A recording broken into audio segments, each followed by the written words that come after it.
The Federal Bureau of Prisons has started a review of solitary confinement at all federal prisons. Colorado, Maine, and Georgia are already scaling back, following the lead of Mississippi. Randall Pinkston explains what's behind the change in correctional thinking. Parchman, in the heart of the Mississippi Delta, is a sprawling 1,800-acre prison. Its Unit 32 once housed 1,000 inmates in solitary confinement, each prisoner crammed into an 8 by 10-foot cell 23 hours a day.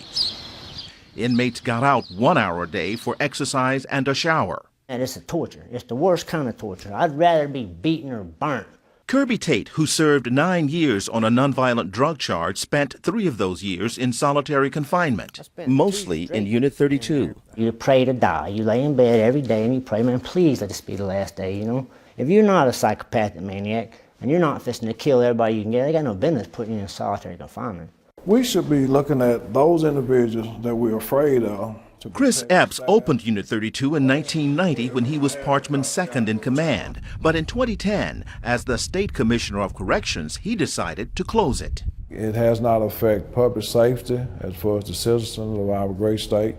It has not affected our staff. No one has gotten hurt. You've been quoted as saying that if you treat somebody like an animal, that's exactly the way they behave. And we learned that firsthand. Firsthand in 2007, when there were 3 murders and 1 suicide inside Unit 32. The ACLU sued Epps over what it called inhumane conditions. It's my belief it affected them mentally. you think it triggered psychiatric problems that they may not have had beforehand. That's correct. I either made it worse.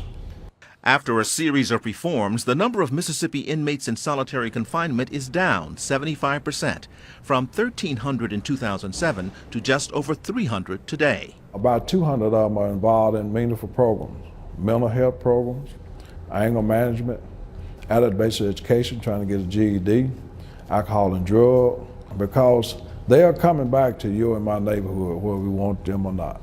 Closing Unit 32 saved Mississippi $6 million a year. Now, as head of the American Correctional Association, Epps is encouraging other states to reduce solitary confinement. Randall Pinkston, CBS News, Parchman, Mississippi.